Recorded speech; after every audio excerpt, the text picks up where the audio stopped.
De nuevo, muy buenas noches a todas y a todos. Bienvenidos al Club de Lectura Un Mundo Feliz.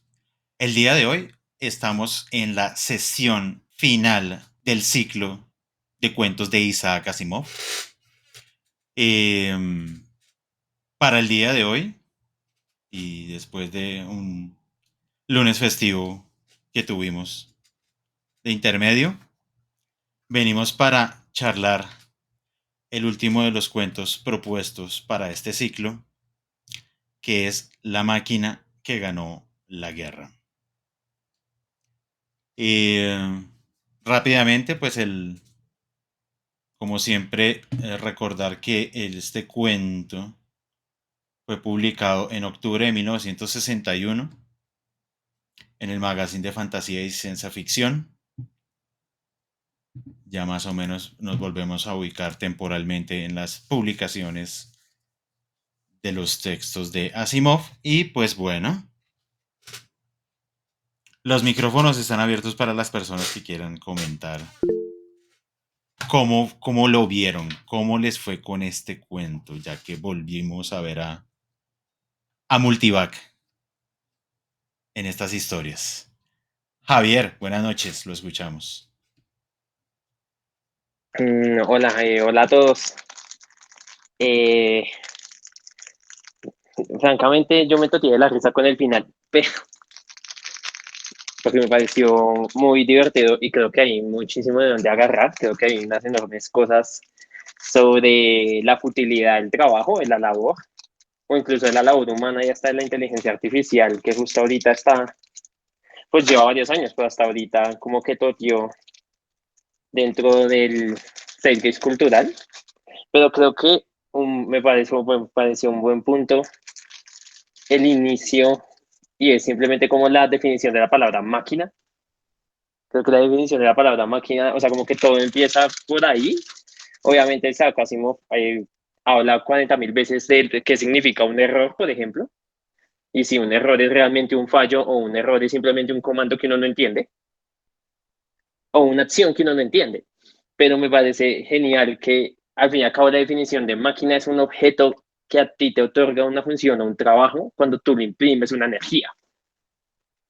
Entonces, por ejemplo, una máquina muy sencillamente es un hacha. Un hacha es una máquina. Tú le imprimes una energía y ella cumple su función.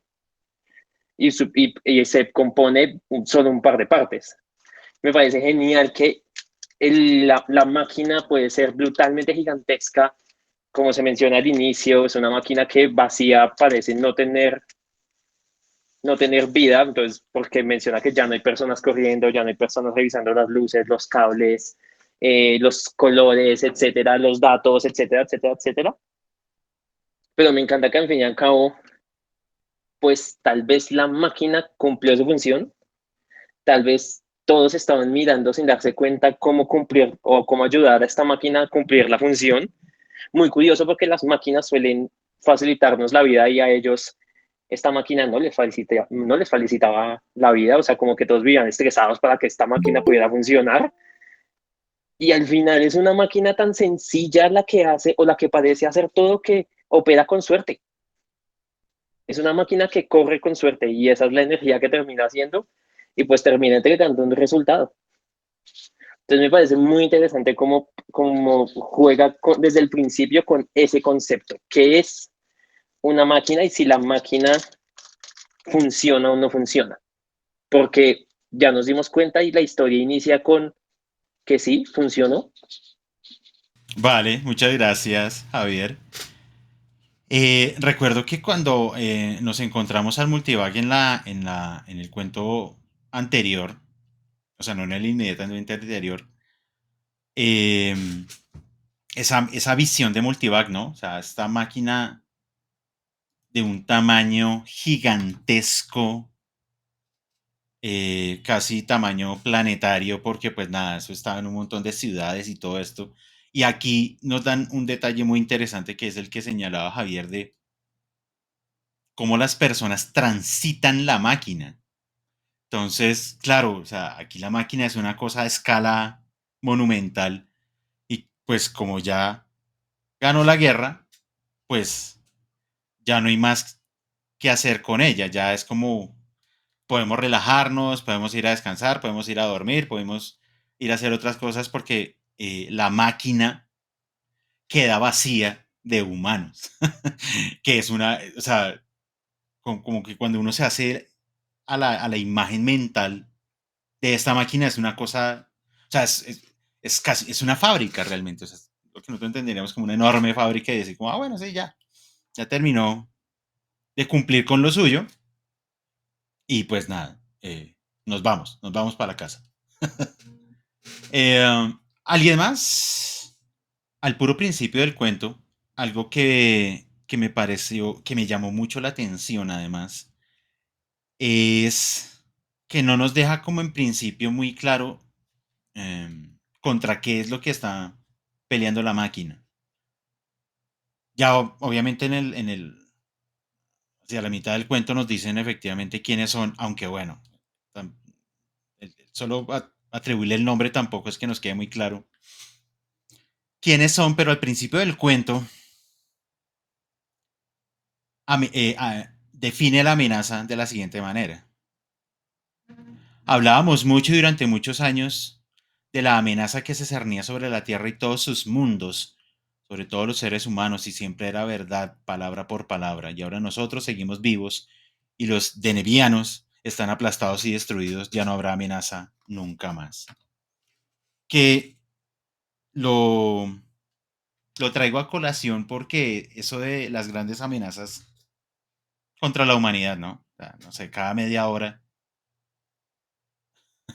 en las noticias vemos que se ciernen amenazas contra la humanidad y cuando leí esa frase particularmente en el cuento yo dije como, sí, los denevianos que para este caso puede ser cualquier cosa o muchas cosas más bien, eh, quieren acabar con la humanidad y bueno, en este caso, para este cuento, la máquina nos ha salvado. Bueno, la máquina nos ha salvado. Y otro detalle también hay el puro principio del cuento, que también me pareció muy divertido, porque es una visión muy particular que ya habíamos discutido en algunos cuentos anteriores, es eh, cómo se entiende la ciencia en esta historia en particular. Dice ahí a continuación el siguiente diálogo al que acabo de leer. Gracias a Multivac, asintió Swift con una serena mirada al imperturbable Jablonski, que durante toda la guerra había sido el principal intérprete del oráculo de la ciencia. Entonces, ese elemento donde la ciencia también tiene un aspecto místico, ¿no? O sea, no es simplemente la ciencia como el dato exacto, como el método científico, no. Aquí se está contemplando que la ciencia es un oráculo, es algo que nos habla y nos dice cosas, ¿no? Que pues prácticamente define, pues es la gracia de un oráculo, ¿no? El destino de las personas, ¿no? Ese aspecto yo dije como, vea pues esa visión tan particular de la ciencia. Hoy están silenciosos. ¿Por qué? ¿Qué pasó? ¿15 días nos dejaron fríos? Uno se pierde un poquito en 15 días. Sí, puede pasar, puede pasar. Oscar, lo escuchamos. Hola, ¿cómo están? Buenas noches. Pensé, estaba buscando la cita, pero no la encuentro. Si alguien me ayuda con eso. En algún punto, entre esas, creo que dos primeras páginas del relato, hace una referencia a los de Nevianos como si fuesen unos insectos o que pareciesen insectos, algo así por el estilo. No estaba justo buscándola ahorita, porque es que anoté inclusive la referencia supongo, herederos de esas, no solamente de Asimov, sino de muchos otros escritores de Starship Trooper. Bueno, Starship Trooper es contemporáneo, pero el juego de Ender, por ejemplo, que los aliens son insectos. Y yo lo anoté precisamente pensando en que, mira, él también habla de insectos, pero ahora no encuentro la cita. Y sí, una cosa que me llamó la atención, Diego, es que durante el inicio también del relato no se sabe cuál era la amenaza, ¿no? Y de hecho, en esas primeras líneas hay una frase muy, muy fuerte que dice algo así como que ya dejamos ahora podemos contemplar las estrellas sin ansiedad, ¿no? Como que bueno, lo que venía de arriba. Me pareció muy bien cómo arranca con esa estructura el relato y que poco a poco eh, va, uno va tratando de entender cuál es el punto de estos tres personajes, a dónde van, cada uno haciendo lo que estaba en sus manos, lo humanamente posible para satisfacer el hambre de la máquina de información y, y además ser útiles, ¿no? Porque no era cualquier cosa lo que estaban haciendo, o sea, no era meter datos por meter datos o para un fin egoísta o para una multinacional, o sea, era el tema de salvar la humanidad, ¿no? Y, y hasta ellos mismos se sorprendieron del resultado, no saben cómo se hizo. Y de alguna manera, esto es lo que el tema de alimentar a una mega inteligencia a través de otras máquinas, ¿no? Es lo que está sucediendo hoy día, de hecho, con las inteligencias artificiales, o por lo menos, no con las inteligencias artificiales, pero sí por lo menos con las más conocidas ahorita, estos navegadores, estos buscadores que usan inteligencia artificial, realmente es eso lo que están haciendo. Se van a la web y rastrean toda la información y le dan un orden, le dan un tono, además le dan un sentido, no muy preciso por lo general, pero, pero eso es lo que están haciendo, ir y tomar, pellizcar de diferentes sitios la información, ¿no? En algún momento eso era lo que hacían los llamados perforadores de informática, que eran los que trabajaban en IBM, todas estas empresas grandes que cargaban la información y se producían las tarjetas, ¿no? Y luego metían esa tarjeta en otra máquina que la leía así sucesivamente. No recuerdo en cuál de los textos que hemos leído, creo que fue en Todos los males del mundo, que hablaban también de las tarjetas y comentamos esa referencia. Pero sí, definitivamente mantiene además el tono sarcástico eh, de Asimov, como en los otros relatos, muy sarcástico, mucha ironía, y, y comparto también un poco lo que comentaba Javier sobre el tema de que es la máquina, ¿no? Al final es una herramienta, ¿no? Y la herramienta sin la mano que la manipula es nada. Eso es lo que se quiere llegar, o lo que aparentemente, lo que da la sensación de que se quiere llegar con las inteligencias artificiales, de que haya cero o muy poca manipulación del ser humano, eh, que, que digamos, los teóricos del tema lo ven lejos, sino imposible, pero además que lo ven necesario el hecho de que siempre esté la mano del ser humano allí, porque bueno, ya hemos visto varios ejemplos de cómo las AI se vuelven locas o se convierten simplemente, sí, se vuelven locas totalmente, o simple y llanamente son inútiles, terminan siendo inútiles porque no dan resultados aceptables para el ser humano, ¿no? En cuanto al tema del sentido, del sentimiento, de la empatía, de un montón de cosas, ¿no? Pero nada, me encantó este cierre con este cuento. Me confundí al principio también porque había, creo que, unos errores en la edición del texto, con los nombres. cambiaron ahí un Smith y un Henderson, entonces pensé que era parte del cuento y yo emocionado, oye, aquí hay una, unos personajes paralelos, me quieren confundir, y no, creo que era error del texto. Pero bueno, nada, me pareció muy, muy interesante esta división de Asimov y esta otra cara de la multivac, que en lo personal me parece que sigue siendo necesario y claro, por la extensión del taller, yo sé que no es posible leer tantas cosas como quisiéramos, pero el cuento de la última pregunta, donde también está la multivac y la protagonista, me parece que es necesario. Y lo dejo como de recomendación que lo lean los que tengan la oportunidad.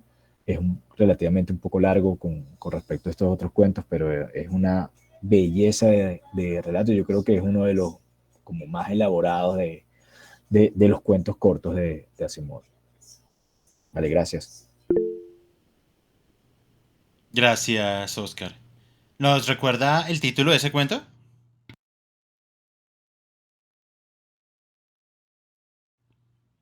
La última pregunta, ¿cierto? Bien, la última pregunta. Gracias.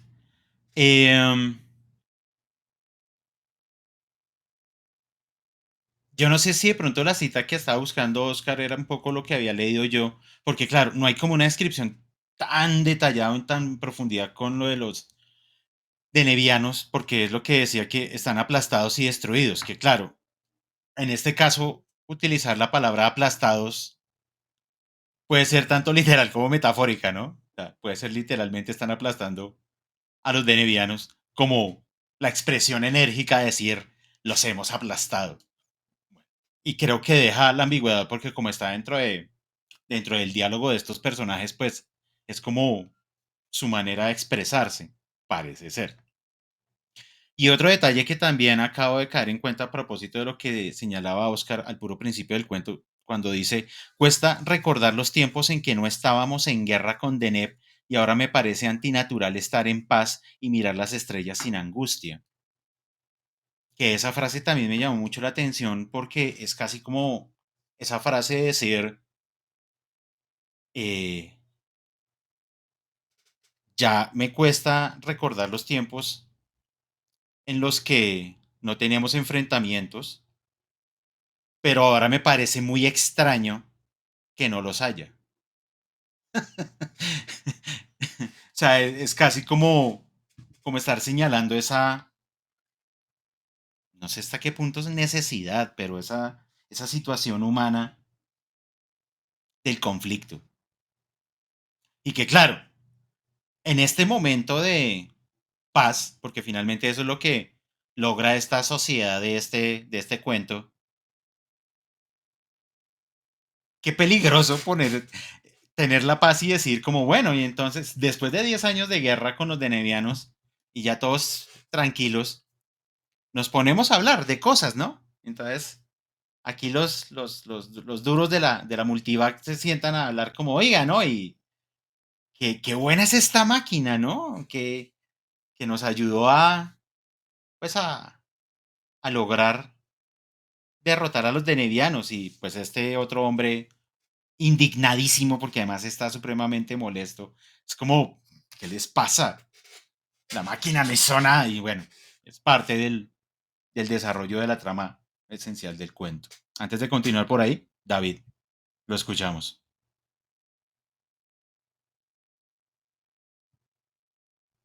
Gracias, Diego. Bueno, buenas noches para todos y todas. Mm, yo también estaba pensando en esos como aciertos que tuvo Asimov. Uno de ellos me parece ese textual de las estrellas. Creo que puede ser algo, o sea, puede ocurrir en una guerra futurista, como puede ocurrir hoy, como pudo ocurrir ayer, ¿no? Como ese mirar las estrellas y contemplarlas. Pues yo no lo asocié de una a que el peligro viniera de allá, sino como algo muy humano, algo muy de contemplar y ver el cielo. También me gusta mucho cómo no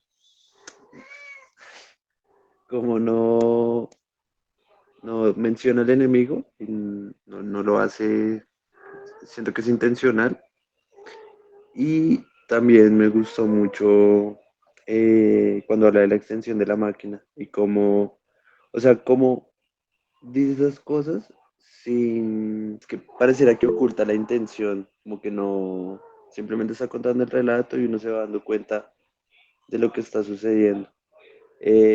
Contrario a las opiniones que han habido hasta ahora, yo considero que realmente la máquina que gana es el humano como máquina y la suerte del humano, podríamos decir, porque, porque sí terminan siendo los humanos los que cargan la información de alguna manera. En este caso la máquina sí es una herramienta y, y el azar es de una persona. Entonces, no sé, si ahorita que Diego mencionaba como de qué época es este cuento, pensaba en que bueno, ya Asimov había escrito mucho sobre Multivac, como vimos en cuentos anteriores, y de pronto ahorita se estaba preguntando más por lo humano. Creo que era eso. Vale, muchas gracias, David. Humano tiene mis necesidades mientras hablas con tu aparato. Sí, había un gato que estaba reclamando atención. Eh, sí, es decir, al principio del cuento hay una intención como de decir que la máquina tiene, yo no voy a decirle vida, pero sí una suerte de voluntad, sobre todo cuando se señala que la máquina, que el multivac, podría celebrar la gran ocasión y descansar, como que la máquina podría tomar esa decisión después de haber ganado la guerra, decir como, bueno, listo, yo ya les hice el trabajo y puedo descansar. Ahí luego más adelante, fresco David, más adelante nos empiezan a hablar de que efectivamente la gente que dejó de transitar a través de la máquina, entonces como que esa voluntad de la máquina cambia. Y claro, y el desarrollo del cuento finalmente es demostrar que la multivac era como un medio para un fin, pero que la relación entre medios y fines era un poco difusa, precisamente por la manera como se le estaba ingresando la información. Porque uno empieza a decir como el que se indigna, que es, ¿cómo se llama este señor? Jablonsky, creo que es el que se, se indigna más. No, mentiras. Es Henderson. Henderson es el que más se indigna, que llegue y dice en un punto como, no, pero es que vea, el problema era que en algún punto dejamos de recibir la información de los denevianos y entonces la información que le estábamos metiendo a la máquina era fútil e irrelevante y que luego nos empieza a contar que él empieza a inventarse de cierta manera los datos.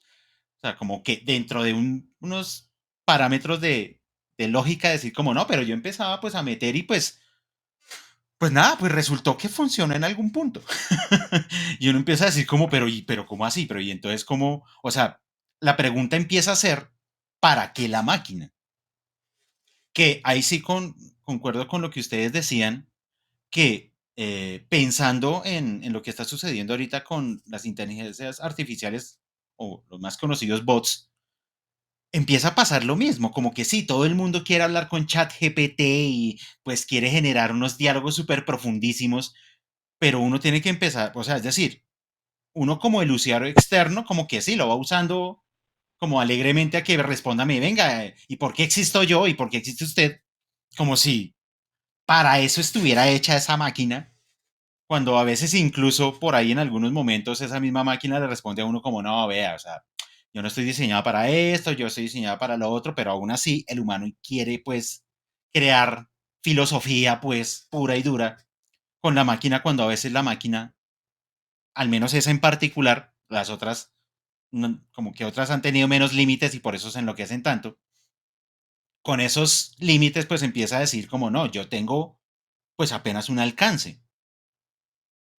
Aquí pareciera que como entienden Multivac, es como que Multivac era la máquina todopoderosa, o sea, era la máquina por excelencia, creyendo como que la máquina en sí misma podía obtener esos resultados, que tanto importó su trabajo.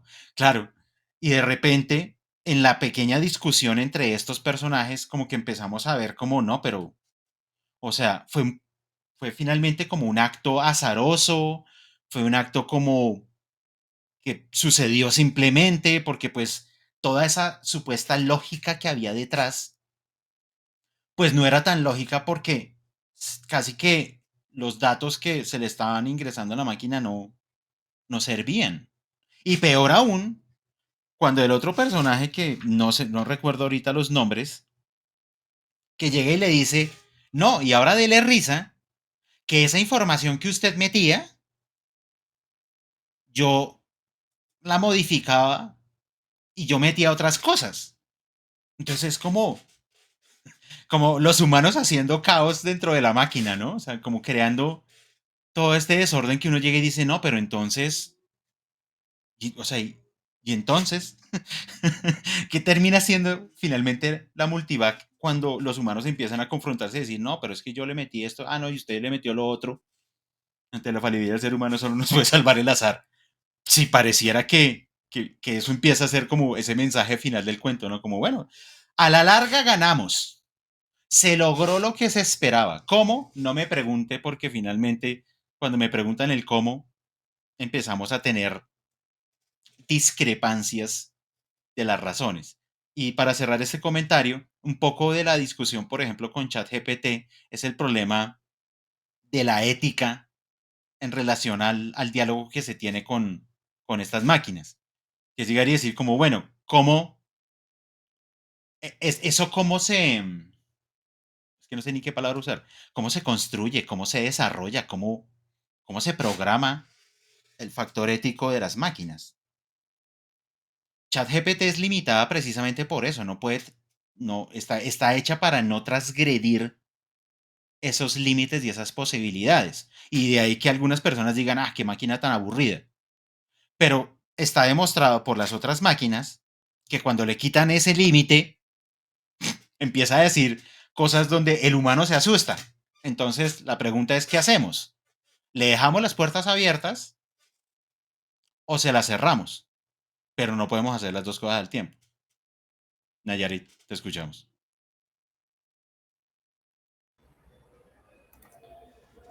Sí, hola.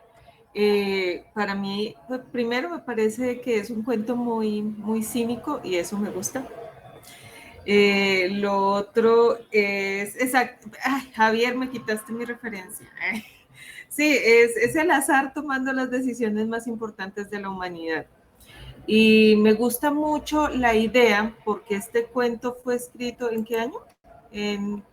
O sea, este cuento es de Guerra Fría, 1961.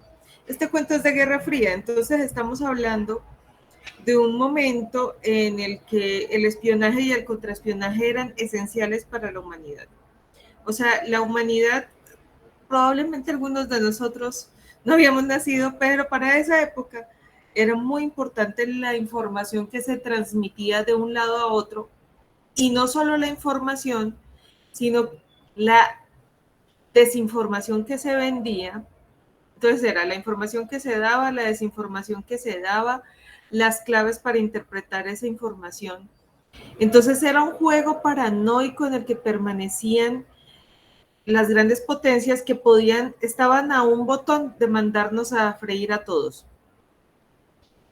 Entonces este cuento me gusta mucho porque en ese contexto tiene mucha trascendencia hacernos sensibles al hecho de que las decisiones más importantes de la humanidad están en la cabeza de personas, y que son personas y son seres falibles. Entonces aquí tenemos un escenario en el que hay una máquina en la que confiamos el futuro de la humanidad.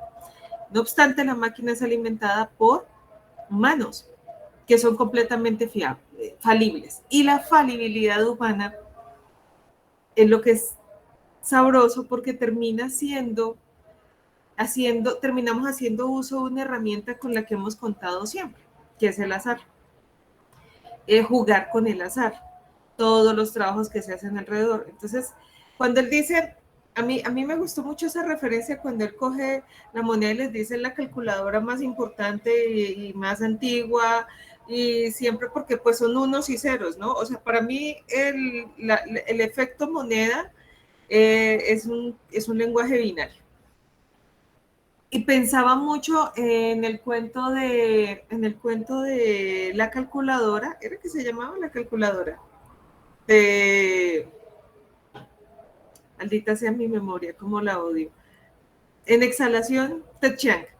El cuento de la calculadora, porque cuando este personaje, para quienes no lo leyeron, es un emperador, contrata a un calculista y este matemático se dedica a organizar el ejército y hace una tabla de cálculo con los soldados para dar códigos y a partir de esos códigos hacer una computadora y hacer un cálculo. Entonces pensaba mucho en ese cuento, pensaba mucho en esa dinámica de que las cosas más importantes pueden ser definidas a la larga por una moneda, de la forma más ridícula. Entonces ¿dónde queda la inteligencia humana si yo termino tomando la decisión más importante de la humanidad a través del azar? ¿Dónde queda? Y además, no es que hayamos vencido, o sea, esta ganar la guerra lo que hizo fue conquistarnos una paz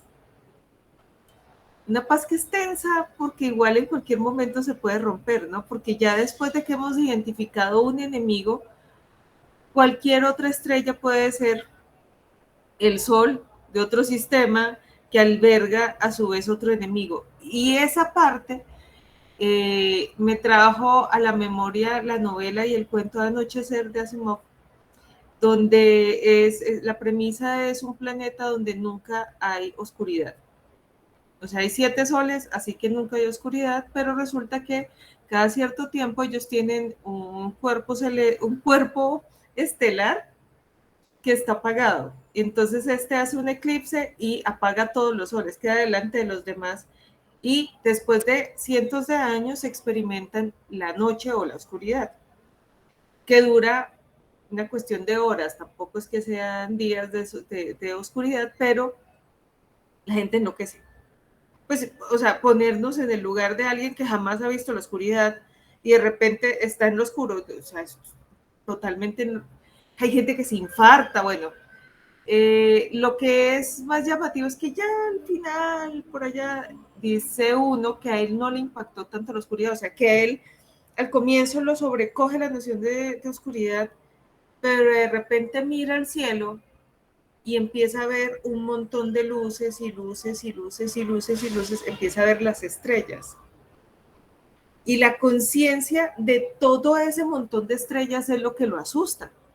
Entonces, si después de pasar de una guerra con los demperianos, llegamos a un acuerdo pacífico como sea, bien sea por vencer, bien sea por negociar, pero llegamos a un acuerdo pacífico, esa paz siempre va a ser tensa porque es que este es solo uno de los muchos cuerpos celestes que están alrededor. Entonces, ¿en qué momento cualquiera de esos otros llega? ¿Sí?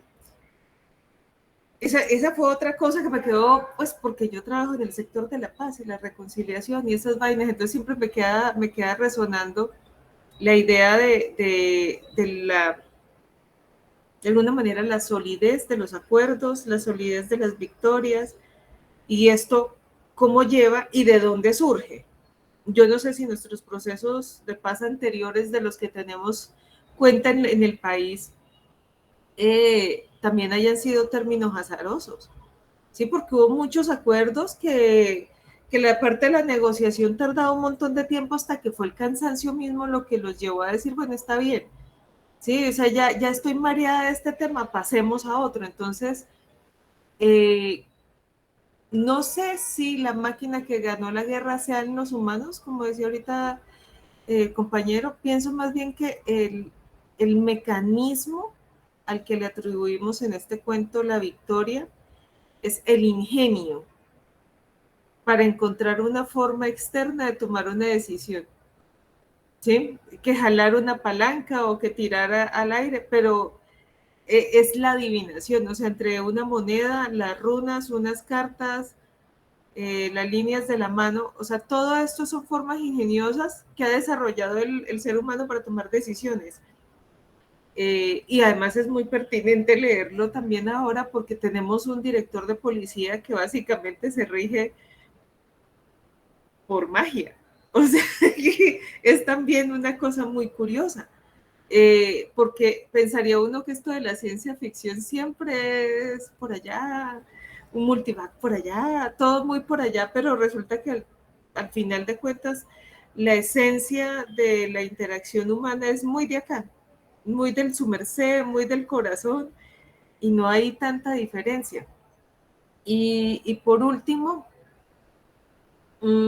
otra referencia a los Simpson sobre quién alimenta que hay varias de las, o sea, yo siento que a lo largo de Los Simpsons hay varias referencias a películas de ciencia ficción y historias de ciencia ficción como esta, donde es, o sea, en todo ese programa, que creo que en las primeras 30 temporadas, no cuántas temporadas ya esa vaina, en las primeras 20 temporadas, asumo yo, era muy frecuente que las cosas como más relevantes fueran producto del azar y que el azar siempre torciera las cosas, como cuando eh, pues Bart y Hugo, que resultó que pues que quién era el bueno y quién era el malo había sido también un problema de no darse cuenta, o cuando la máquina, la pata de mono, eh, muchos escenarios en los que siempre era el azar tomando decisiones y mostrándonos cómo el azar toma decisiones o cómo el humano toma decisiones a partir del azar, que ya es un momento en el que siento que a uno en filosofía deberían, o no se deberían vender. Sé que ya hay uno que es las matemáticas de los Simpsons, pero me gustaría una cosa que sea sociología, filosofía y psicología humana contada a través de esta serie, o sea, una tesis, algo que me permita a mí entender de dónde más Groening sacó pues tanta capacidad, porque siento que con dibujitos me queda más fácil comprender y que es, pues es una delicia cerrar con una historia donde nos muestra que todo el ingenio, toda la maquinaria, todo lo que aprendemos, pues termina siendo, no nos da garantías, mejor dicho, que no es que no sirva, sino que no nos da garantías al final del día sobre lo que puede pasar. Gracias, Nayarit. A propósito de lo que comentas con esto de las formas de alcanzar la paz, pero la idea que queda de que se pueda repetir una guerra, en este caso con algo externo, porque no se está planteando como un conflicto entre humanos, sino entre los humanos y algo externo. Estaba pensando que si esa paz se configura aleatoriamente, azarosamente, por combinaciones ni siquiera esperadas porque todo se está haciendo muy intuitivamente, no se pueden volver a repetir. Porque casi que ni siquiera saben qué es lo que están haciendo. No tienen ni idea. Entonces, claro, como que en este punto llegaría a decir, haber alcanzado esta paz fue un gran logro. Pero donde nos vuelva a pasar esto, nos jodimos. Nos jodimos porque no tengo ni idea qué es lo que tengo que hacer. Porque todos estaban haciendo cosas aleatorias, sí. O sea, yo creo que la palabra es esa, es aleatorias. Por acá, cuando uno de los personajes llega y dice, eh, como hemos vencido, os diré lo que hice. Corregí los datos. ¿Cómo? Se interesó Swift. Por intuición, supongo. Los barajaba hasta que parecían correctos. Al principio ni me atrevía. Retocaba un poco aquí y un poco allá para corregir imposibilidades obvias. Como el mundo no se derrumbó, me volví más osado. Hacia el final ni me importaba. Escribía los datos necesarios a medida que se iban necesitando. Tremenda frase. Escribía los datos necesarios a medida que se iban necesitando. Incluso le pedí al anexo Multivac que me preparase datos de acuerdo con un patrón de programación que yo había diseñado para este propósito. ¿Con cifras aleatorias?, preguntó Jablonski. En absoluto. Introduje varias tendencias necesarias. Entonces, claro, toda la información en algún punto que se le está metiendo a la máquina no es realmente lo que se necesitaba, sino empezar como no, yo empiezo a elaborar. O sea, realmente ahí sí, la máquina empieza a ser el humano. Los humanos que empiezan a idearse esas cosas son realmente los que empiezan a ser operativos en función de lo que se está persiguiendo. Entonces, como que, bueno, pues si yo creo que esto funcionó, pues vuelvo y lo repito, o lo amplifico, o lo modifico, y pues en algún punto termino logrando lo que quiero. Este es el momento que me parece el centro del cuento. Me puse a pensar mucho y ya más o menos lo hemos referido en el manejo de la Big Data. Como esa fe, porque me parece que además es también muy metafísico, esa fe que se le pone al hecho de que si yo manejo estas enormes cantidades de información, los resultados van a ser mejores.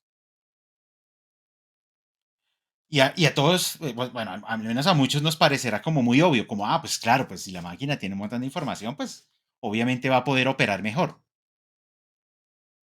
El problema y las preguntas que surgen, ¿no? Como, bueno, ¿y de dónde está consiguiendo la información? ¿Y realmente cómo la está operando? ¿Y la está operando sola o hay alguien que le está metiendo la mano a esa información? Eh, que seguramente sucede, o sea, es decir, la Big Data no es simplemente como que ahí está y sirve para todos de la misma manera, no, pues cada quien la empieza a utilizar para sus intereses y en esos intereses empieza a haber, qué sé yo, modificaciones. Entonces como que yo pensaba en eso y yo decía como, pero finalmente muchos podemos terminar como dejándole nuestras posibilidades y nuestra libertad y nuestra voluntad a las máquinas. Y otra cosa que quiero señalar que me parece muy interesante del cuento, de la visión que tiene Asimov respecto de la información, es cuando dice que acá.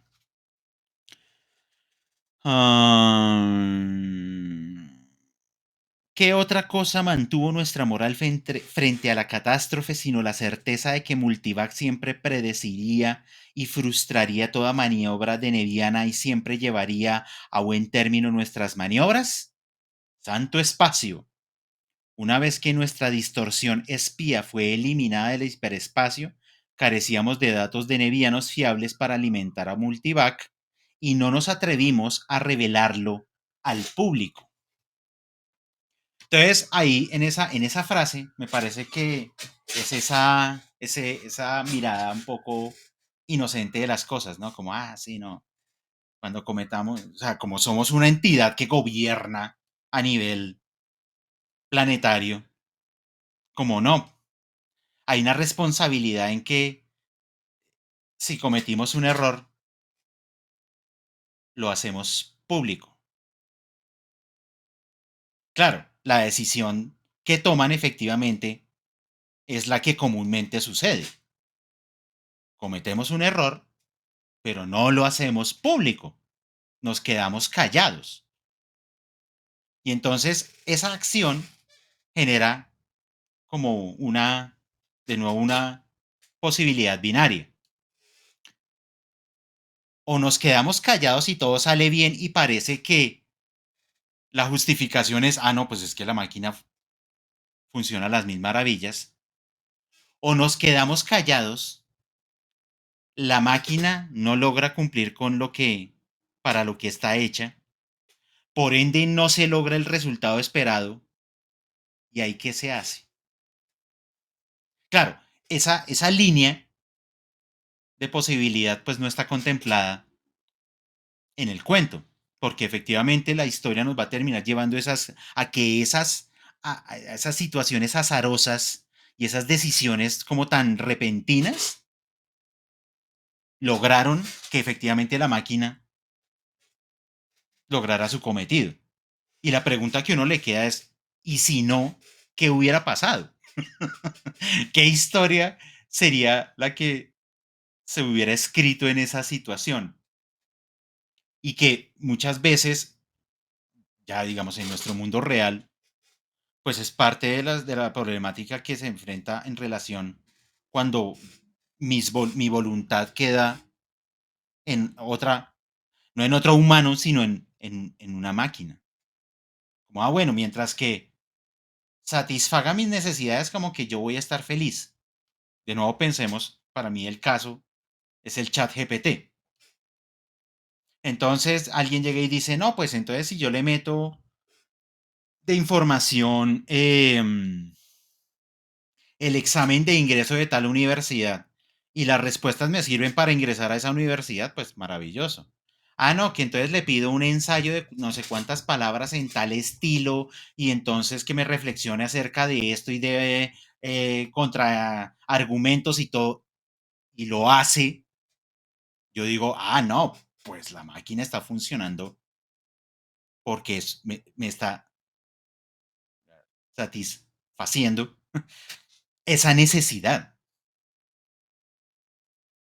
Y el día que no, que es la contraparte de las personas que quieren filosofar con la máquina y de pronto dicen como, no, esa máquina no sirve para nada porque no está tomando realmente decisiones y claro, esa es la otra vertiente, o sea, de pronto van a decir como, ¿y entonces para qué la máquina? Hay personas que de pronto simplemente la empiezan a descalificar y ya. Dicen, ah, no, es que eso no sirve. Que si hubiera pasado en el cuento, como que no hubiera la multivac logrado su objetivo, alguien hubiera podido decir como, pero ¿y entonces para qué la multivac? Si finalmente no logró lo que queríamos. Javier, lo escuchamos. Creo que hay un punto muy, o sea, creo que es un punto filosófico que es cuando se me olvida quién es el que menciona en sociología que las cosas solo se notan cuando se dañan. Entonces, como que nadie nota la presencia de un esfero a no ser que el esfero no sirva. Y a eso va como la idea de que el hablar de la máquina, el hablar, el tener conversaciones complejas es el punto máximo de la conversación con la máquina. Y uno de los puntos, por ejemplo, que molesta en la actualidad es que hay ciertos dispositivos que no nos hablan cuando estábamos acostumbrados a que dispositivos nos hablasen constantemente. Entonces, el ver una CPU con dos luces, una luz es la de está prendido y la otra luz es la de está pensando. Entonces, cuando esa segunda luz no prende, uno ya sabe qué pasó. Uno dice como, ah, no, o la máquina está dañada o la máquina no está pensando. Y hay dispositivos que cuando no tienen esas luces o no tienen esos avisos son molestos. Y la gente no sabe si se dañaron o no se dañaron. Necesita decirles algo. Entonces es muy interesante cómo en el cuento la máquina les está diciendo una cosa, pero absolutamente nadie está seguro. Tal vez es como por la complejidad de la decisión o por la complejidad de los datos introducidos. Nadie está tan seguro de si es completamente real lo que está diciendo. Y es una cosa que sucede actualmente con ChatGPT, por ejemplo, y es que también las personas están diciendo, hay que saber hablar con ella. Y de la nada ahorita que como que toteó, por decirlo así, porque ChatGPT lleva, pues no lleva 2 meses, lleva años, pero es como esa desconfianza que existe de inmediato en la máquina versus la seguridad humana. Entonces son personas como, no, yo decidí meter datos. ¿Cómo? No, había una máquina más simple que me ayudó. Una máquina con la cual pudo tomar una decisión un poco más simple y pudo hablarle de una manera más simple y confió un poco más en su respuesta. Y el otro dijo, sí, mira que yo también hice, como que yo también hice un tema similar y al final está el jefe de todos, que es como yo decidí guiarme por una máquina aún más simple. Una máquina que a mí simplemente me da dos resultados posibles. Resultado aquí o resultado allá. Y aún así, él desconfía de la decisión porque él dice, de todas maneras, yo tomo la decisión. En algún momento él pudo haber tenido una cara o un sello y pudo haber dicho como, no, esta moneda está equivocada.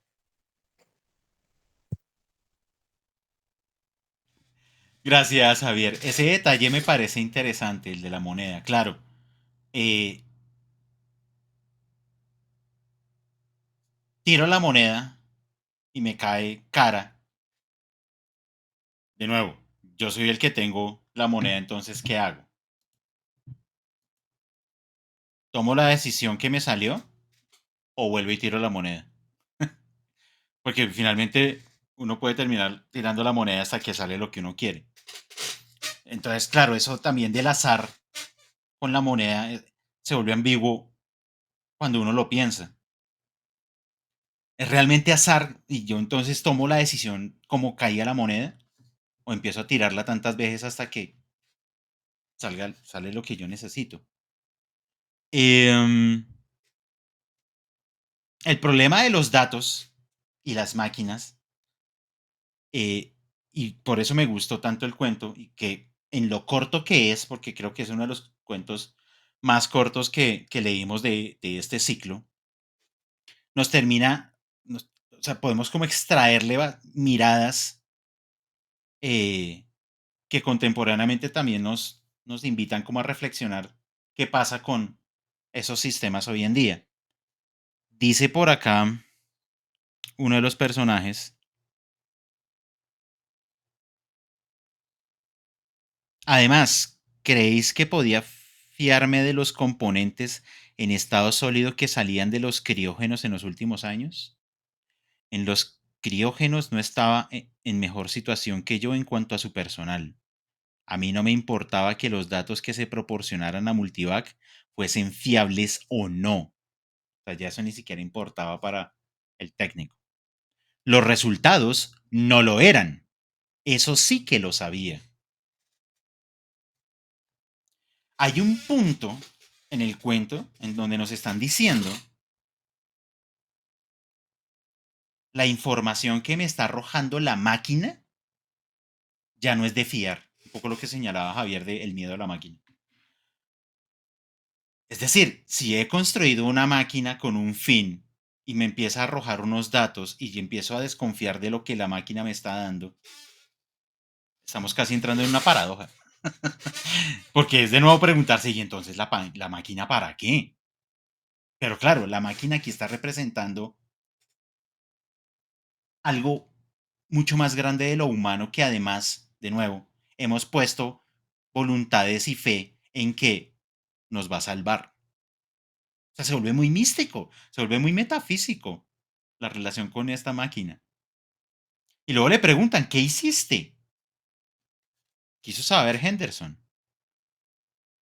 Lo mismo que tú, John. Introdujo un factor modificador, ajustaba las cosas por mera intuición y así fue como la máquina ganó la guerra.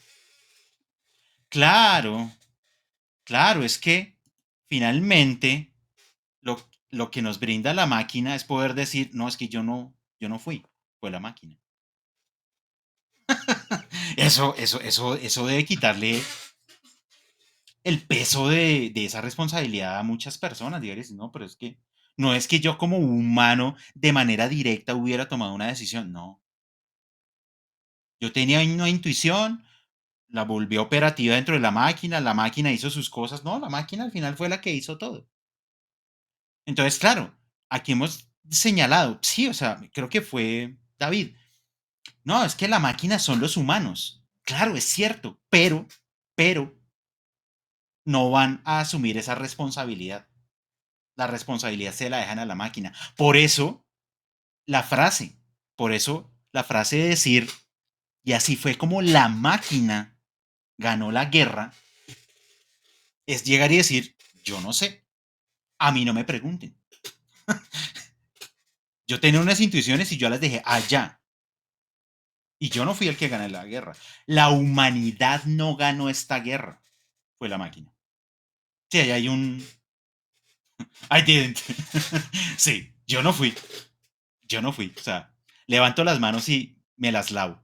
Porque no, yo no fui. Fue la máquina. Porque así como la máquina ganó la guerra, y por eso cuando yo ponía como este ejemplo de las dos posibilidades, si no la hubiera logrado, pues es que es la máquina la que no logró la guerra, la paz. No la ganó. Y puedo exculparme en eso. Fue eso. No fui yo, fue eso.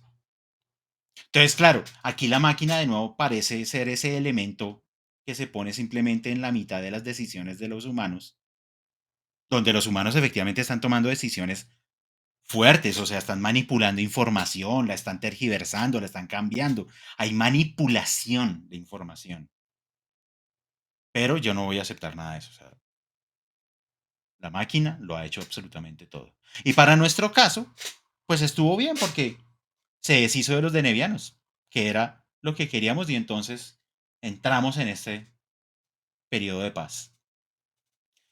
Que claro, al final este señor nos dirá como, pero, ¿y esas decisiones que usted tomaba exactamente, cómo era que las hacía? Y entonces el man se saca una moneda del bolsillo y dice, pues, sencillo. Para menos responsabilidad aún, porque me parece que esa es la imagen de la moneda al final del cuento. O sea, ustedes no me pueden culpar por las decisiones que tomé, porque es que yo no la tomé conscientemente. Yo dejé mi decisión al azar. Y qué bonito se vuelve al azar en esas situaciones, ¿no? ¿Cómo nos libera de un montón de problemáticas que como humanos podríamos tener a la hora de tomar decisiones de gran envergadura? No, no. Una moneda. Es casi como decir la moneda decidió por mí. Y uno dice como, venga. Entonces creo que ahí es efectivamente ese tono, creo que Nayari lo llamó cínico. ¿Fue la palabra? Sí. Ese es el tono cínico del cuento. O sea, todo el cinismo del cuento es llegar y decir, aquí los humanos están haciendo cosas y nadie va a ser responsable de nada. Nadie. Qué maravilla las máquinas. O sea, qué maravilla, y creo que esa es como la gran ironía del cuento, qué maravilla un mundo en donde construimos máquinas para librarme de la responsabilidad humana. Sencillo. Esa creo que también es la discusión con los bots presentes. Claro, alguien llega y hace un examen o sea, le mete la información de un examen universitario, le bota las respuestas, la utiliza y le sirve. Y entonces alguien se pregunta, no, pero entonces, ¿quién hizo? ¿Quién hizo ese examen? Entonces alguien dice, no, pues la máquina. A mí no me pregunte. Yo no hice nada. Yo le metí una información y me botó unos resultados y me funcionó para el mundo real. Y en mi colegio me pidieron un texto y pues yo le metí la pregunta que me dio el profesor y me botó un texto y pues ya saqué. La máquina sacó 10. Porque es que yo ya no soy. Yo ya no soy. Es la máquina la que está haciendo cosas. Pero sí. O sea, creo que ahí nos deja además el cuento, porque además como buen cuento y como buen escritor que es Asimov, pues de nuevo no nos da respuestas. Nos deja más preguntas, nos deja todas las inquietudes del caso en relación a cómo es que vamos a asumir esa relación nuestra con las máquinas. Realmente, ¿qué es lo que esperamos y necesitamos de ellas? ¿Y hasta qué punto las necesitamos? Para algunas cosas tal vez sí, quizás para otras no. Pero el que no haya máquina de por medio, ¿qué quiere decir? Que algún humano tendrá que asumir la responsabilidad. Oscar. Sí, Diego, con este tema de asumir la responsabilidad, me venía a la mente esta película animada Wall-E, que me parece una genialidad de película, más allá de, bueno, que es muy bonita y súper bien producida, pero tiene unos mensajes unos mensajes entre líneas bien fuertes, ¿no? Sobre precisamente la responsabilidad. El ser humano está dispuesto a perder su planeta mientras que otro se haga cargo de la solución, ¿no? Además que aboca todo su esfuerzo, su energía en tratar de hacer la vida más llevadera eh, sobre las consecuencias de sus actos, pero no ir a la raíz de lo que lo llevó a donde está hoy día, ¿no? En el caso de la película, el desastre ecológico, pero prefieren hacerse unas bolas de manteca en el espacio porque ni siquiera son capaces ya de movilizarse porque todo se lo hacen las máquinas, ¿no?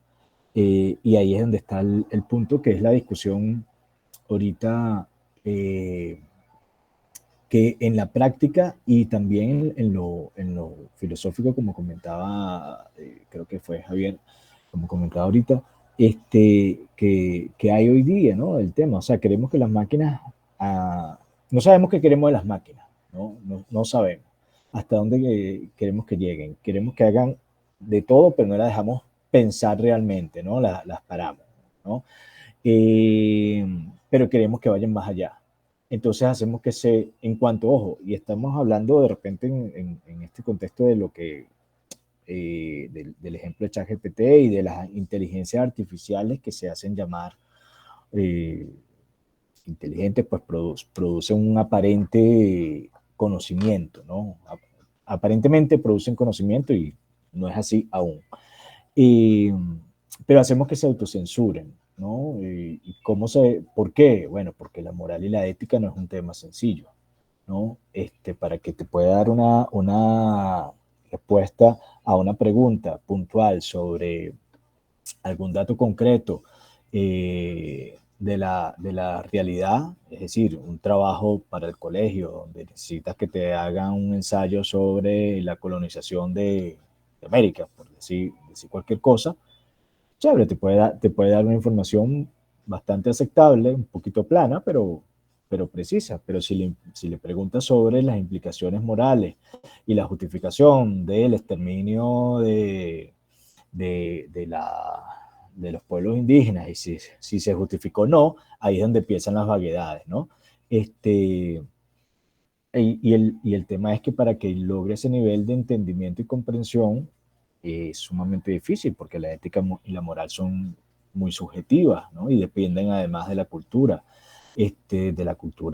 global y de las culturas de las regionales. O sea, tendrías que volcar en estas inteligencias precisamente, con estas máquinas, una cantidad gigantesca de información, o sea, toda la historia de la humanidad, pero a detalle y que llega un punto en donde tienes además que darle contexto, tienes que darle alguna referencia, ¿no? Y es donde empiezan los sesgos, ¿no? Entonces, por eso es que hoy día, de repente, para cosas muy sistemáticas, eh, mecánicas inclusive, estos chats son muy buenos. Si te dan una información, hay que pulirlas, hay que darle un tratamiento, pero los bots también, de donde venga, de una empresa de servicio, de Telegram, de donde sea, son medianamente, cumplen su función, ¿no? Pero no le vayas a preguntar sobre si es conveniente decirle mentiras a tu mamá porque te va a pegar. Entonces, está bien que mi mamá me pegue y está bien que yo le diga mentira. Entonces, ahí es donde empieza esa chispa en algún lado, los, los cables, ¿no? Entonces, yo creo que en este momento, eh, sin entrar tampoco en un tema de paranoia conspiranoica, se están haciendo, esto es un ensayo, por supuesto, que sale a la luz porque está planificado. O sea, estos chats, no solamente ChatGPT, sino hay otras páginas que están haciendo lo mismo, buscadores. Ya Microsoft integró ChatGPT a Bing, ¿no? O sea, no solamente tiene una extensión, sino que el buscador Bing ya también tiene ahí un tema de inteligencia artificial. Entonces, esto está dando, primero, para que seamos el gran laboratorio, como siempre ha sucedido, seamos un gran laboratorio, y que sin darnos cuenta estamos, estamos haciendo el juego, ¿no? Desde el momento que nos conectamos al Internet, estamos haciendo el juego y es difícil evitarlo, ¿no? Hay manera de protegernos con la información, conociendo cómo funciona, cada vez que uno baja una app al teléfono, entendiendo cuáles son las condiciones, que hasta dónde puede llegar los permisos, etcétera, etcétera. Pero en el fondo, el, el tema que estamos viendo hoy día es algo que tiene rato sonando y que más allá de un Skynet o de un tema apocalíptico, está bien, bien controlado, ¿no? Por ello el cuidado de sacarlo con todas estas limitaciones y todas estas censuras que se pueden evadir y que tienes manera de filtrarlas, en fin, hay formas, ¿no? Pero en última instancia, el ChatGPT no va a destruir el mundo, no va a hacer que tu licuadora se prenda y te quiera degollar, sino es mucho más sutil lo que viene, ¿no? Lo que está pasando desde hace años y lo que viene. Es mucho más sutil y hay que estar informado, simplemente muy informado. Y en estos cuentos de Asimov, con el tema del multivat, lo predice en algún momento de que la multivat va a dirigir todos los aspectos de nuestra vida, ¿no? En todos los males del mundo, creo que lo dice, o sea, controlar todo y cada uno de los aspectos de nuestra vida y aquellos que no tenemos ni la más mínima idea y que creemos que son decisiones conscientes. Entonces, nada, ahí hay que estar informado, seguir leyendo mucho, seguir leyendo mucho para entender que estos no son discusiones nuevas y disfrutarse el viaje. Muchas gracias, Oscar. ¿Alguien más tiene algo que comentar puntualmente de el cuento, de su desarrollo, de su temática, de los personajes?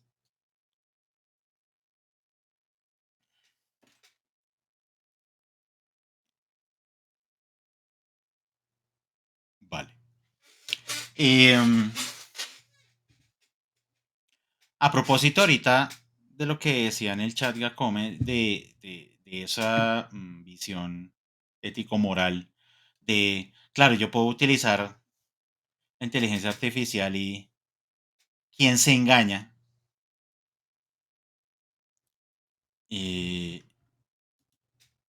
A mí me pone a pensar mucho porque creo que el problema, o sea, yo no quiero todavía meterme en el problema moral de quién está mintiendo o a quién se está engañando cuando entonces el chat GPT hace mis tareas y yo saco 5 por eso. Y entonces alguien dice, no, es que no aprendió. Bueno, aprendió una cosa, a manejar el bot. Eso sí aprendió. O sea, logró meterle una orden tal que le generó algo que luego en el mundo de lo físico le generó una buena nota.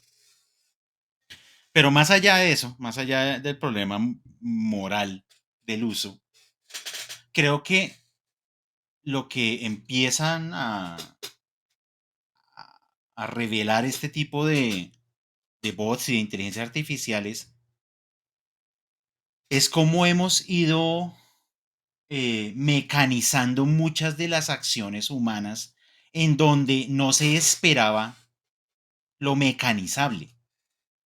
O sea, sí, hoy en día sabemos que una fábrica automotriz está como 90% automatizada y que la intervención humana allá es lo mínimo. Y así para muchas cosas de manufactura y de creación en serie. Lo que no imaginábamos era que en algún punto iban a aparecer máquinas que parece que empiezan a automatizar lo que parecía ser era lo humano por excelencia, que era el lugar de la creatividad. Si no, la utilización de Roddy le lee a uno los textos en PDF. Eso, por ejemplo, es algo que me parece como herramienta muy bueno, porque ahí no está creando los textos, por ejemplo. Hace el deber de leerlos y uno los entiende porque pues está leyendo bien. Pero más allá como de pronto de esos actos todavía automatizados, la discusión que se ha generado tanto con Midjourney, que es la de el bot de imágenes como ChatGPT, que es el bot de letras, llamémoslo, es como que se empieza a sentir que yo puedo automatizar todo lo creativo de lo humano. Claro, hemos empezado por lo más sistematizable. Entonces, claro, yo le puedo pedir un ensayo, yo le puedo pedir un texto jurídico, yo le puedo pedir ciertas cosas que parece que son las más automatizables, pero alguien de pronto llega y dice como, no, no, no, pero eso nunca va a poder crear un cuento ni una novela. Así como le han dicho a Midjourney que está muy lejos de algún día crear una obra artística en todo el sentido de la palabra. Quizás nunca lo alcance en términos de nivel el aparato, pero el problema es que nosotros como humanos también estamos entendiendo que esos aspectos creativos pareciera que son automáticos, entonces que en algún punto, qué sé yo, ChatGPT puede llegar a tener en algún punto tanta información metida que yo llego y le pido eso, un cuento de 400 palabras en el estilo de Julio Cortázar en el que narre un cuento de ciencia ficción. Y me bota un texto, X, tran. Y yo agarro ese texto y empiezo a hacer cosas con ese texto en el mundo, ¿no? Que es un poco lo que hacían en el cuento los personajes. Como yo meto unas variables y yo cojo eso y lo uso. Bueno, y lo uso. Y un día me gano un concurso. ¿Qué pasó ahí? No discutir de si es que fue que la máquina ganó el concurso o si fui yo, no. Ese no es el problema. El problema es, ¿qué pasó con ese concurso? ¿Qué pasó con ese jurado que todavía es humano y que de pronto dijo, no, pero es que el cuento está muy bueno? Y yo, o sea, que al cuento hay que premiarlo. Esa relación donde se devuelven las cosas hacia lo humano es, creo yo, el lugar de la discusión actual con esas máquinas. Es un poco el siguiente paso después de la moneda. Como listo, bueno, yo tiro la moneda, salió cara, tomé una decisión, se generó un producto y ese producto generó una repercusión en mi mundo real y fue bueno para mí. Entonces uno ya empieza a decir como, ¿cuál es el problema? ¿El producto en sí mismo o las personas que están haciendo juicios estéticos en este caso sobre ese producto? Mi postura en este momento es el problema de los que están generando los juicios. Claro, en Midjourney todavía se dice como no, pero es que eso todavía se ve como que repite los mismos patrones y si usted le pide una forma humana, eso todavía es como un calcado en todas las imágenes. Bueno, sí, vale, listo. Y tiene esos problemas, Midjourney en particular, como que uno le pide formas humanas y como que hay un patrón que se termina repitiendo y que por eso uno entiende que lo está haciendo una inteligencia artificial. Y el día que alguien diga como no, esta cara es original, ¿qué? David.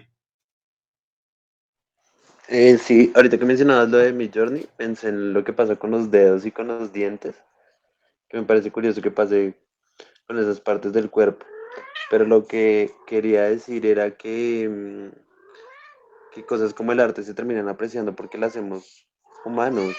Entonces pensaba mucho en esos dibujos hiperrealistas que parecen fotografías, pero que se valoran precisamente es porque pasan por las manos de un humano, de una persona. Entonces, a mí lo que realmente me preocupa es lo que decías tú ahorita de qué va a pasar en el momento en el que se atribuya algo que haga una máquina al humano. Entonces, no sé, pensé como en estos programas que se utilizan para evitar el plagio.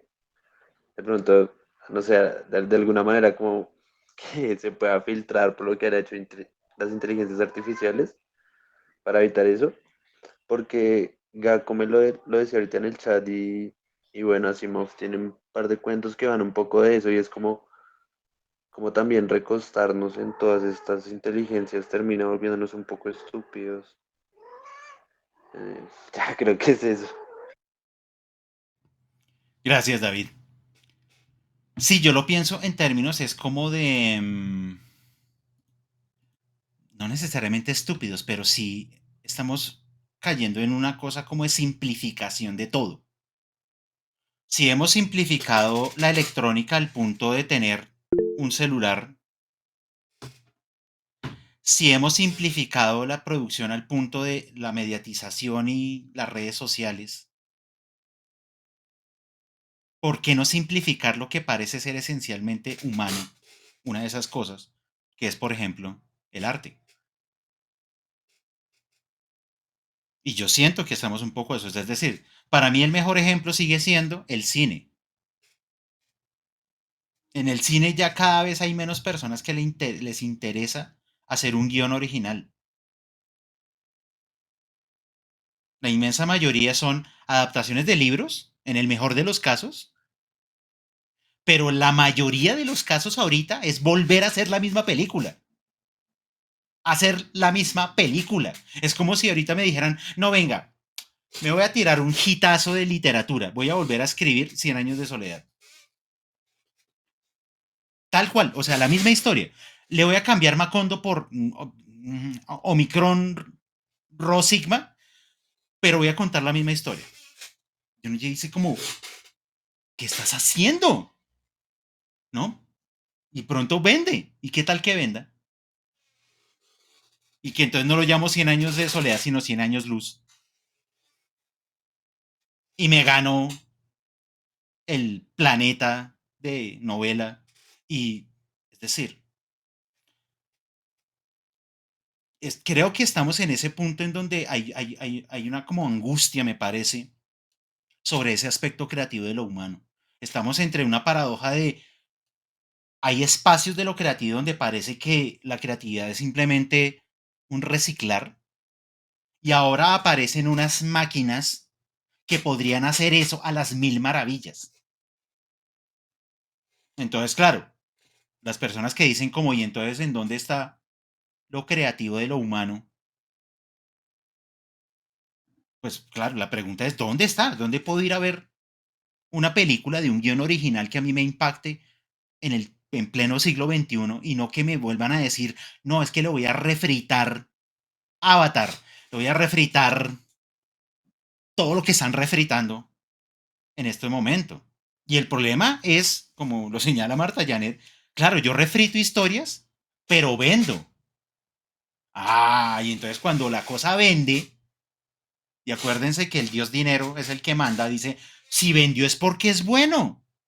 Y eso es para todo. O sea, eso es para carros, eso es para celulares, eso es para películas, eso es para libros, eso es para cuadros. Entonces, mi pregunta, o sea, mi reflexión es, ¿qué está pasando con nuestros criterios en relación con esos productos? Sea hecho por un humano o no. Claro, no por nada es una industria. Hoy en día, la cultura en Colombia se volvió una industria. Pues en general en los países se está volviendo una industrialización de la cultura. Que se vuelva rentable antes que quiera expresar cosas subjetivas, no, eso no me importa. Que dé plata. Que dé plata es lo que necesitamos. Bueno, el cine está haciendo eso. Yo no te voy a contar una historia nueva. Yo te voy a contar la misma historia y me va a rentar como ni te has imaginado. Nayarit. Pues sobre eso, a veces, digamos que cuando se hace, por ejemplo, volviendo, ya apartándonos del cuento y siguiendo en esta, a veces lo que sucede es que la industria, en el momento en el que se tiene la idea y cuando se hizo la primera versión, no se tenían o no se contaban con las herramientas, ¿no? Entonces, por ejemplo, y hoy hablaba precisamente de esa saga, Mad Max, que lo bonito que sea el mismo director es que es la misma persona con la misma idea, pero con mejores herramientas para hacerla. Y por eso Furiosa en el Camino, pues es más, es completamente adaptada y corresponde como con la filosofía que hay detrás de la película. Pero hablando de la implementación de estas aplicaciones que simulan inteligencia, está la duda sobre la noción de creación. Y creo que en el Infinito en un Junco, cuando empieza Irene a explicar un poco, a contar, a narrarnos cómo es el tema de la autoría, y cómo llegamos a la noción de quién es autor y cómo empezamos a intervenir lo que inicialmente memorizamos, lo vamos interviniendo, le vamos haciendo un cambio, y con el paso del tiempo llega un momento en el que es trascendente quién dice la cosa, y eso vuelve un nombre, y eso vuelve un prestigio, y eso vuelve, bueno, un montón de cosas que hacemos, pues no es un tema del arte en sí mismo, sino de la apreciación del mismo. Entonces, una cosa que se crea o se construya alrededor o a partir de algo que se obtuvo de una máquina, para mí es tan válido como esos que pintan al estilo Pollock. Yo soy un ignorante del arte, pero es que lo que uno ve de Pollock es pues goticas de pintura que caen, o uno ve artistas que pintan a partir de estallar burbujas o bombas con pintura. Entonces, eso es también una situación azarosa que termina dándome a mí una pauta de creación, o como cuando uno hace estos ejercicios de escritura creativa que se manda y no se detiene a pensar, y después a partir de eso que obtuvo ahí, lo hace. Entonces ahí me parece que en ese escenario es ético que yo tome lo que obtuve a través de meter unas palabras en una herramienta, y que me sale un argumento, y que a partir de ese argumento yo trabajo. A mí eso no me parece problemático. Me parece problemático una cosa parecida pero distinta, que en estos días volví a leer en Twitter, y que sé que es una práctica constante en la academia. Por ejemplo, ¿y cuál es? Por lo menos los estudiantes de Derecho vivimos en la época de estudios haciendo ensayos de cuenta huevonada. Hay maestros con poca ética que toman las ideas que producen los muchachos, propias o robadas, no importa, pero son las ideas que producen los muchachos y que nos presentan en los exámenes, en esos trabajos, y aprovechando pues que ellos tienen mucho más conocimiento, la idea les suena o les resuena, y dicen, esto lo voy a transformar, y lo voy a volver un artículo, y ese artículo yo lo mando, y ese artículo me sirve, pero ese artículo, esa idea que usted tomó, la tomó de un ejercicio académico y nunca le dio el crédito al estudiante que hizo el ejercicio académico. Así el ejercicio académico haya sido chimbo, pero si la idea que expuso fue tan útil para usted, lo mínimo que debería hacer es que así sean los créditos, en los agradecimientos, en la parte inicial, en algún lado, en la introducción del texto, usted puede decir, esta idea surge desde un trabajo presentado por un estudiante. Eso usted no le va a quitar como docente o como catedrático o como maestro, no le va a quitar absolutamente nada, pero sí va a reconocer que la idea originalmente se produce de eso, de una conversación dada en un escenario académico donde usted tiene acceso al pensamiento del otro. Ya hasta cuál punto puedo decir que una máquina pensó, no lo puedo decir. Sí, pero yo sí puedo decir que a partir de una información o de un ejercicio realizado con ayuda de esa máquina crea algo, y eso es completamente, me parece que ahí no hay tal conflicto. Sí siento que hay conflicto es en insistir en las premiaciones sin tener unos criterios objetivos para premiar, que ahí me parece que es donde está la problemática, porque ¿cuáles son o sea, yo imagino el premio de novela de Alfaguara, llegan cuántas novelas les escriben y todas tratan de un tema distinto. ¿Cómo putas se ponen de acuerdo? ¿Cómo? Entonces, para eso es importante tener unos criterios objetivos, que pueden ser de forma, que pueden ser de fondo, pero se deben establecer para tener un parámetro en el que todos los demás participantes puedan o podamos estar en igualdad de condiciones, que es la cosa compleja con el arte. Y el problema adicional en este momento de la industria como tal, de arte y entretenimiento, es el discurso de lo políticamente correcto, que esa noción de corrección elimina la creatividad. A diferencia, un estándar objetivo en un proceso de evaluación simplemente te dice, ojo, si tú vas a querer participar acá, estas son las reglas. Si no las quieres cumplir, pues no participes. Diferente a que la creación esté sujeta a esas reglas, que es el negocio de Hollywood. ¿Sí? Entonces, claro, o sea, tú me puedes poner las reglas, pero si yo soy creativo, yo hago lo que quiero. En estos días, a partir, ahora que mencionaste lo de rehacer el guión, escuchaba un podcast que se llama Cine Garaje, donde unas guionistas mexicanas hacían un análisis del guión de Top Gun Maverick y decían, Top Gun Maverick en materia de guión está tan bien hecha que la primera parte de la película es la misma película de los 80s. Es exactamente la misma película y es todo el tiempo referencia, referencia, referencia, referencia, referencia. Son cosas que a uno se le pasan. Sí, pero entonces es, ¿por qué esto lo decide premiar la academia? ¿Cuáles son los criterios objetivos? Y esos criterios objetivos son los que deberían permitirnos a todos saber cuáles fueron como las ideas mínimas que tuvieron en cuenta, o los aspectos mínimos que tuvieron en cuenta las personas que han premios en los BAFTA, en los Goya, en los India Catalina, sí, para saber, o si va a ser como, no sé cuáles son los premios TV y novelas, los que todavía se dan por votos, o sea, sin saber qué es popularidad o qué.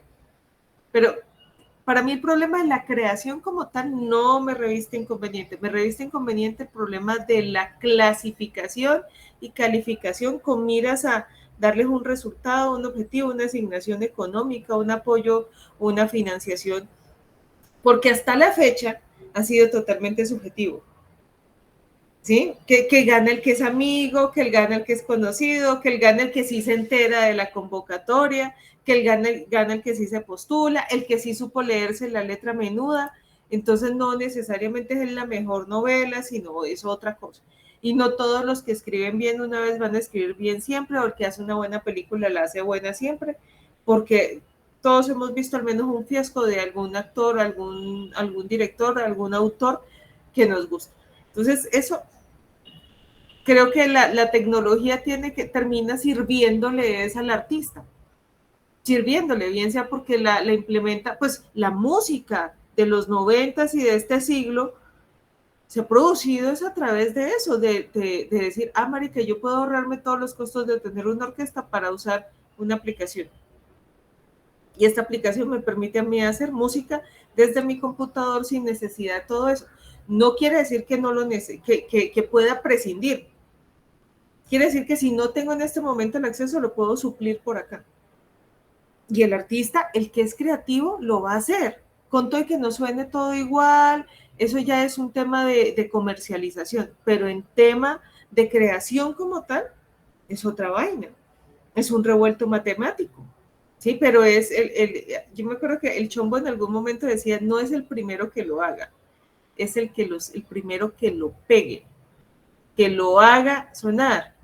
Sí, hay una canción que se llama El Santo Cachón, que es inmunda, pero es sabrosa al mismo tiempo. El Santo Cachón salió en los 90s y pegó acá en Colombia nomás. Pero en este siglo sacaron una versión con otro músico que me parece horrible, que es Silvestre Dangond, y esa canción del Santo Cachón pegó en el continente, y ya eso es otra cosa. Y la gente cree que esa canción es de Silvestre Dangond y no de Los Embajadores Vallenatos. Sí, es la misma canción, no le cambiaron nada, pero es quién la pegó. Lo mismo pasa con algunas historias. A nosotros, historias de amor, chico conoce chica con mayores capacidades económicas y chico la trata mal por esa razón, mientras juntan los dos elementos profundos en su filosofía para poder ser pareja. Ese argumento está repetido, hijo de puta, 1000 veces, pero cómo lo cuenta cada uno es distinto, bien sea porque los personajes son diferentes, porque el tiempo es distinto, porque el vestuario, por lo que sea, pero siempre vamos a hacer la cosa creativa de una forma distinta. Y eso no lo va a suplir la tecnología. Solo que el criterio con el que lo vamos a valorar es el que, con el que sí vamos a tener problemas mucho tiempo más. Muchas gracias, Nayarit. Oscar. Sí, quería, que hice una mención ahorita a la serie de Netflix, Love, Death and Robots, y me acordé de que hay un capítulo en la primera temporada que es muy, muy bueno y de repente puede venir al lugar con este tema de la creatividad y a dónde vamos con las máquinas, ¿no? Se llama Cima Blue. Ya lo copio acá para que si tienen oportunidad lo, lo, lo vean. Los capítulos son cortos, como 15 minutos, una cosa así. Cima Blue es una belleza. No he conseguido el texto original. Todo lo que sale en la serie, en las 2 temporadas, son adaptaciones de relatos escritos, no son guiones originales. O no son historias originales, mejor dicho, el guión sí, pero la historia en sí misma no. Y, les recomiendo este de Cima Blue si lo pueden ver.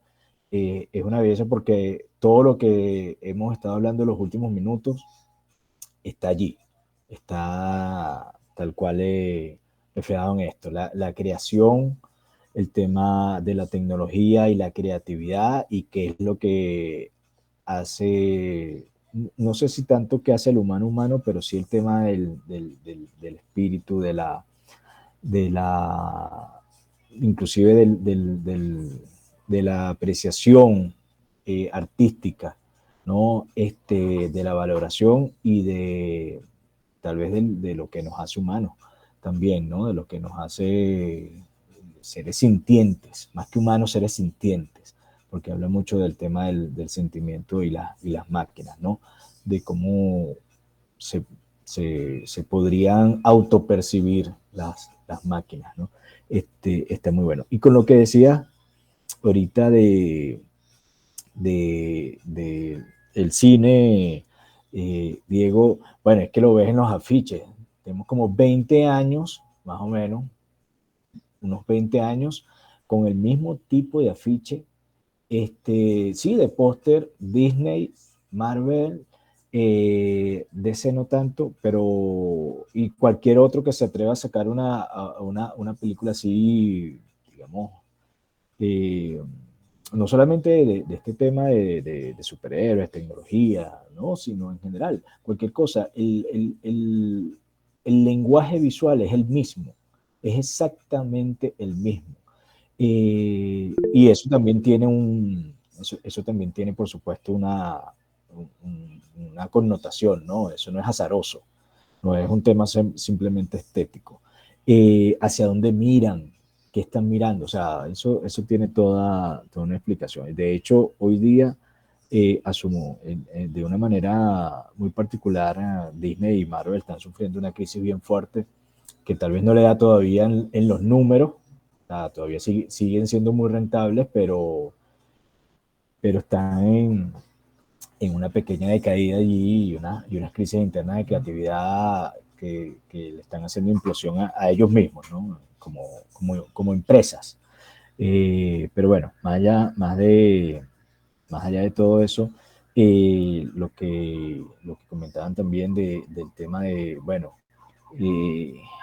que estoy en un mundo donde el arte se está digitalizando en muchos sentidos, o está pasando por el filtro del arte, perdón, de la tecnología, y vemos estos premios, Oscar o lo que sea, cuales sean donde se están llevando, bueno, los Oscars siempre han sido un tema político, pero Vemos, por ejemplo, este año ganó esta película que a mí me encantó, la de todo en todas partes al mismo tiempo. A mí me encantó, me pareció una película súper bellísima y súper muy bien hecha. Pero, viejo, había películas brutales. O sea, Tag, la batalla perdida, la de Kate Blanchett, perdón, la de Kate Blanchett, una barbaridad lo que hizo esa tipa, además, como actriz. Este, sin demeritar a la actriz que ganó el Oscar por esta película de acción. Pero, viejo, se premia lo emotivo y no lo realmente valioso artísticamente, ¿no? Entonces, bueno, ahí es un tema súper complejo y extenso que precisamente pasa también por una concepción muy egocéntrica, individualista del mérito, ¿no? Eh, lo que comentaba Nayarit de Irene Vallejo, precisamente en algún momento donde el lenguaje, donde la oralidad era lo que la forma en que se transmitían las ideas, los relatos, los cuentos, no había necesidad de darse una autoría, con excepción de Homero en el mundo clásico, que era el punto de referencia, ¿no? Pero con la escritura sí, porque ahora cuando escribes algo y lo pones en papel, lo dejas fijo, lo petrificas, como dice ella. Lo petrificas y ahí, entonces, esto es según lo que dijo fulano.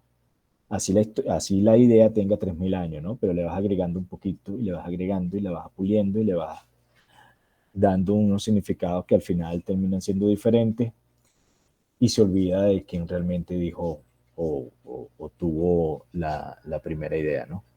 Bueno, ahí estamos, tenemos todavía mucho que aprender, que procesar. Estamos haciendo las cosas muy rápido.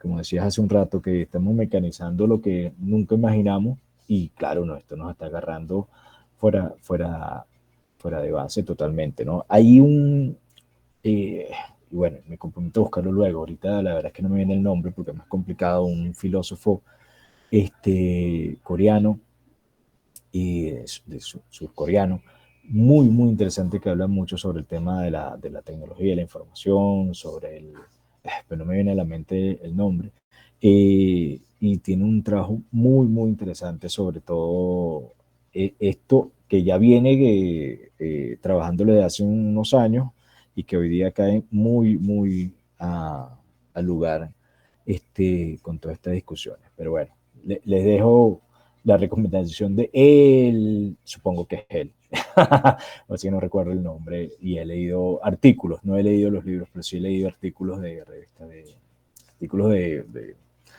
otras páginas de opinión de él, muy interesantes. Y gracias. Y nada, la recomendación de Cima Blue, de verdad, es una perla para que recordemos esta conversa de hoy. Muchas gracias, Oscar, por el recomendado.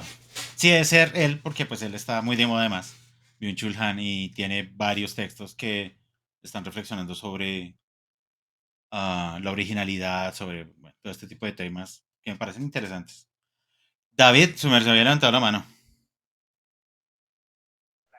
Sí, pero se me quedé pensando y avanzó mucho la conversación.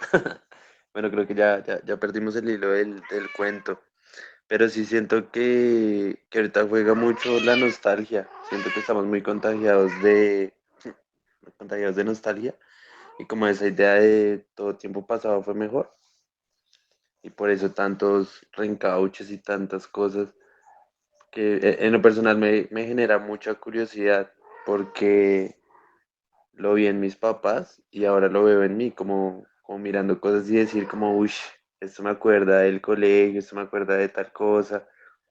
Y ahí, o sea, lo veo en amigos, ¿no? Como comprando cosas que a día de hoy son carísimas y en la época eran cosas que uno prácticamente desechaba.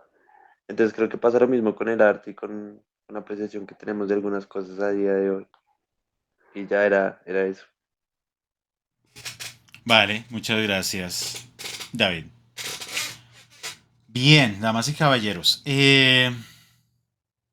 Como ustedes saben, efectivamente en este espacio no todas las veces abordamos la totalidad de una obra de un autor, mucho menos Asimov, ya que es un poco prolijo en su escritura. Pero efectivamente sí es una invitación a leerlo, a que quienes no se han acercado o nunca se habían acercado a Asimov, pues nada, este es el momento de hacerlo, de revisar sus otros cuentos, evidentemente sus novelas, y por ejemplo seguirle el paso por ahí a esas adaptaciones que se están haciendo de sus historias. Me parece que hay que verlo y ver qué es lo que están haciendo ahorita con Asimov, qué logran, qué no logran, ese tipo de adaptaciones. El gato robó la atención. Nemesis, una novela muy interesante, hay otro recomendado de Oscar.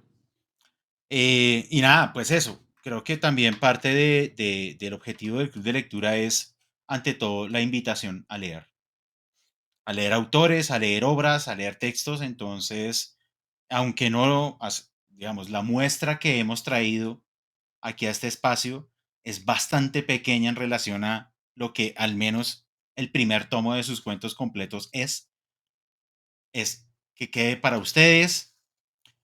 Por eso yo les envío el material completo al inicio del ciclo y que ya, pues, si alguien dice como definitivamente aquí he encontrado un gran tesoro, pues hay que continuar en esa lectura. Y, como siempre, pues agradecerles enormemente su asistencia y participación en este primer ciclo del año 2023. Espero que lo hayan disfrutado, espero que hayan disfrutado de las lecturas, de las discusiones, de las charlas y pues no siendo más, nos vemos el 10 de abril con el segundo ciclo del Club de Lectura Un Mundo Feliz. Muchas gracias.